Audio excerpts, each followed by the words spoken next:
जोहार, नमस्कार। मैं हूं महेश कुमार। पैसा कानून के लेकर आज बात करेंगे। पैसा कानून क्या है? हमारे साथ एक वरिष्ठ पत्रकार अनुज पांडे जी है और हमारे साथी रवि दांगी जी है। दोनों से जानने का प्रयास करेंगे कि पैसा कानून क्या है और इसको लागू होने से किस तरह से फायदा होगा। किस तरह से पैसा कानून को लेकर देखते हैं और इससे क्या फायदा होने वाली है। देखिए महेश जी, ये जो पैसा कानून है ये एक ऐसा कानून है, इस कानून से बहुत अधिक जो आदिवासी समुदाय है उसको बहुत ज़्यादा फायदा होना है। अब इसको हम संक्षेप में कह सकते हैं कि आदिवासी समाज को सशक्त बनाना और उसके स्वशासन को बढ़ावा देना, ये मेन हुआ पैसा कानून। देखिए पैसा कानून को लेकर कई आवाज़ पहले से उठ रहे थे। जहाँ एक और भाजपा इसकी आवाज़ उठा रही थी, वहीं दूसरी तरफ झारखंड मुक्ति मोर्चा भी आवाज़ उठा रही थी, क्योंकि ये आदिवासी को संरक्षण देने के लिए, उसको एक अधिकार देने का कानून था। और 23 तारीख को एक बड़ा निर्णय लिया गया और एक इतिहास बना कि पैसा कानून लागू हो गया। अब झारखंड में ये लागू हो गया है। अब झारखंड के जो विभिन्न जिले हैं इसमें ये पूरी तरह से काम करेगा, अब लागू होगा। जी महेश। रवि जी से जानते हैं कि झारखंड भी बहुत देर से आया है लेकिन दुरुस्त आया है। इसको आप किस तरह से देखते हैं, किस तरह से अब आदिवासियों को फायदा होगा इससे? सबसे बड़ी बात कही है महेश जी, देर से आया लेकिन दुरुस्त आया। इससे पहले कई राज्यों में और लागू थे, वो राज्यों का मैं पहले आपको नाम बता दूं, उसके बाद क्या फ़ायदा होगा ये भी मैं बताऊंगा।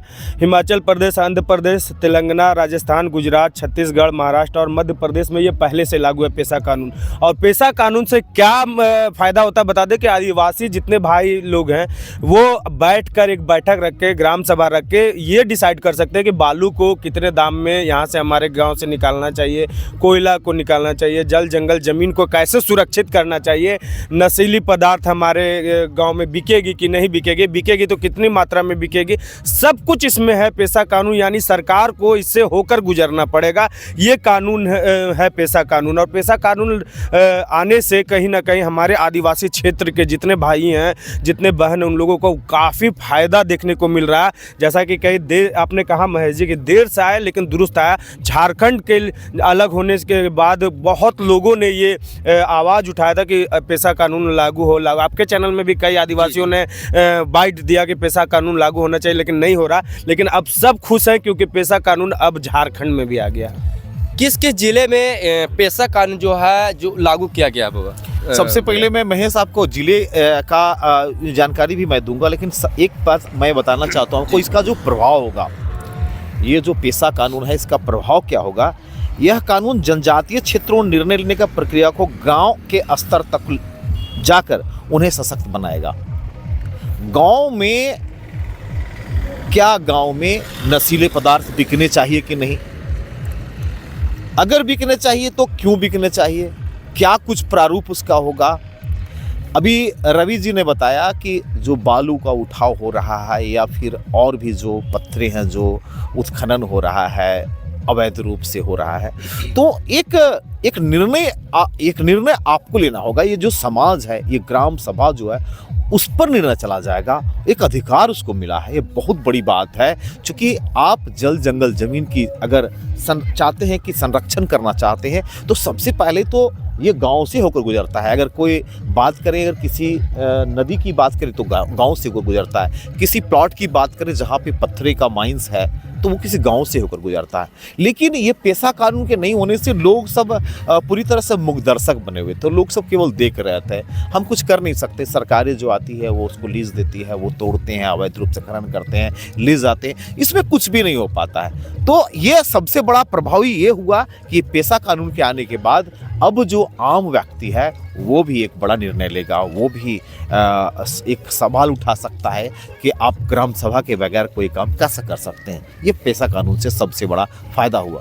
कह सकते हैं कि आप ग्रामीणों हैं, जिस तरह से ग्रामीण थे, आप ग्रामीण मंत्री बनेंगे या फिर विधायक बनेंगे, कह सकते हैं? देखिए, ये विधायक और मंत्री बनना एक अलग बात होता है महेश। चूँकि मंत्री विधायक जो आपके जो समाज के लोग हैं वो चुन कर उनको भेजते हैं, तब वहाँ पे वो विधायक बनते हैं।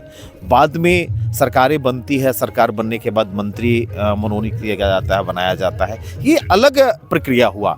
लेकिन अब एक जो अधिकार मिला आपके हाथों को, जो गांव के लोग हैं उनके हाथों को अधिकार मिला कि आप ग्राम सभा के माध्यम से एक निर्णय ले सकते हैं बड़ा पैसा के तहत। वो निर्णय प्रभावी होगा। आप ऐसे में कह सकते हैं कि यहाँ पे मुखिया और गांव के लोग हैं वो प्रभावी होंगे। चलिए हम महेश जी थोड़ा सा हम आपके सवाल पूछने से पहले बता दें कि अभी अपने भैया से पूछा, हमारे वरिष्ठ भैया से पूछा कि कौन कौन जिले में हमारे झारखंड में हुआ है, तो वो मैं पहले आपके दर्शकों को बता दूं। रांची, खूंटी, लोहरदगा, गुमला, सिमडेगा, लातेहार, पूर्व और पश्चिम सिंहभूम, खरसावां, दुमका, जामताड़ा, साहिबगंज और पाकुड़, ये जिलों में झारखंड में अभी पूरी तरह से यह लागू हुआ है।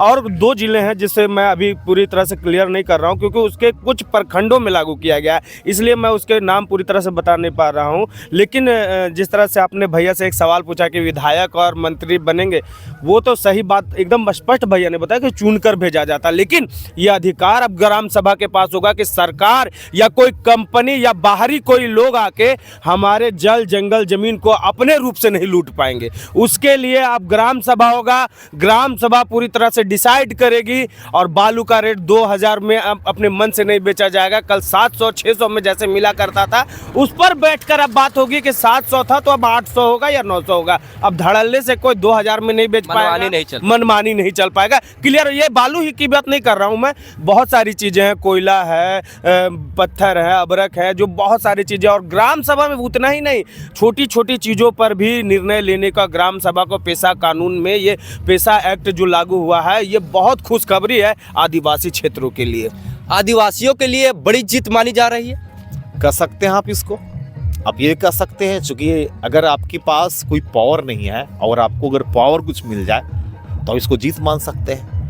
चूँकि आज तक जितनी भी जो राजनीतिक दल है, जल जंगल ज़मीन के, आप देख लीजिए, आप बगल में एक आए हैं विधायक अभी जो जीत कर विधायक आए हुए हैं, जल जंगल ज़मीन की बात कर रहे थे, भाजपा भी कर रही थी, झारखंड मुक्ति मोर्चा भी कर रही थी, जयराम महतो भी कर रहे थे इसकी बात। तो कह सकते हैं कि ये एक ऐसा ज्वलंत मुद्दा था जिसका समाधान जरूरी था और एक लागू होना जरूरी था। लागू हुआ, यकीन मानिए इससे फायदा झारखंड को होगा। झारखंड में पेशा कानून लाने में 25 साल क्यों लग गया?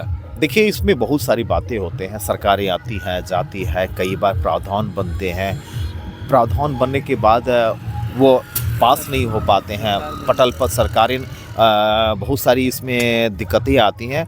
तो कह सकते हैं कोई भी कानून तुरंत नहीं बनता है, कानून बनने में समय लगता है। चलिए, ये बहुत बड़ी चीज़ है महेश जी, देर से आए लेकिन दुरुस्त आए, बोलते हैं ना, अंधेरा के बाद सवेरा जरूर होता है, और वो सवेरा अब झारखंड ने देख लिया है। और लेकिन एक राजनीति जो चल रही है, मैं बता दूं आपको, झारखंड में पेशा कानून लागू हुआ, जेएमएम अपने आप को बता रही कि मेरी सरकार में ये हुआ, वो अपनी बड़ाई कर रही है और करना भी चाहिए क्योंकि उनके सरकार में हुई है। लेकिन एक तरफ से रघुवर दास भी कह रहे हैं कि ये आवाज़ सबसे पहले भारतीय जनता पार्टी ने उठाई थी। अब ये राजनीति मुद्दा अलग चीज़ है, लेकिन झारखंड में आ गया पेशा कानून, ये सबसे बड़ी बात है। तो जरूर इस मामले को लेकर कमेंट कीजिएगा और वरिष्ठ पत्रकार अनुज पांडे जी और रवि जी के बारे में लेकर जरूर कमेंट कीजिएगा। जोहार झारखंड।